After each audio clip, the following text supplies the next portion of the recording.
আসসালামু আলাইকুম ওরহমতুল্লাহি ওবরাকাতু। ইসমি মোহাম্মদ মহিউদ্দিন।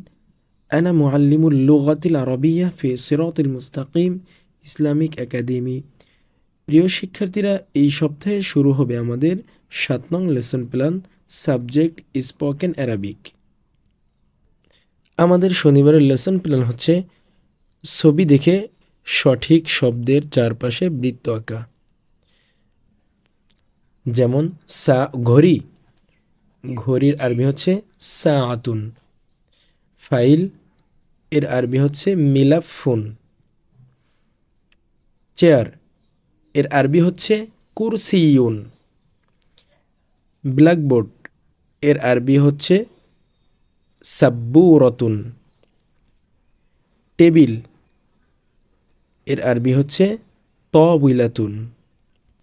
আমাদের রবিবারের লেসন প্ল্যান হচ্ছে আদ-দারসুর রাবিউ, চতুর্থ পাঠ আল বাইতু, ঘর। আমরা আল বাইত এবং শামসুন শব্দ দুটির বাংলা অর্থ ও ইংরেজিতে শিখব।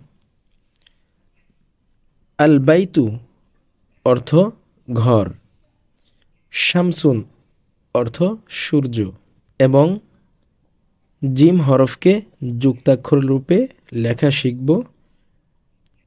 পৃষ্ঠা নং 18। আমাদের সোমবারের লেসন প্ল্যান হচ্ছে আমরা সামাউন এবং সাহাবুন শব্দ দুটির অর্থ শিখব বাংলা ও ইংরেজিতে। সামাউন অর্থ হচ্ছে আকাশ, সাহাবুন অর্থ হচ্ছে মেঘ এবং জিম হরফকে যুক্তাক্ষর রূপে লেখা। পৃষ্ঠা নং 19। আমাদের মঙ্গলবারের লেসন প্ল্যান হচ্ছে আমরা সাজারতুন এবং সূরাতুন শব্দ দুটির অর্থ শিখব বাংলা ও ইংরেজিতে। সাজারতুন অর্থ গাছ, সূরাতুন অর্থ প্রাচীর এবং হা হরফটিকে যুক্তাক্ষর রূপে লেখা শিখব। পৃষ্ঠা নং 20।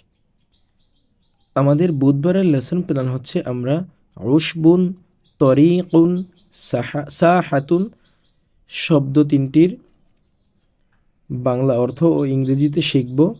উশবুন অর্থ ঘাস, তরিকুন অর্থ রাস্তা, সাহাতুন অর্থ আঙ্গিনা এবং হা হরফটিকে যুক্তাক্ষর রূপে লেখা শিখব।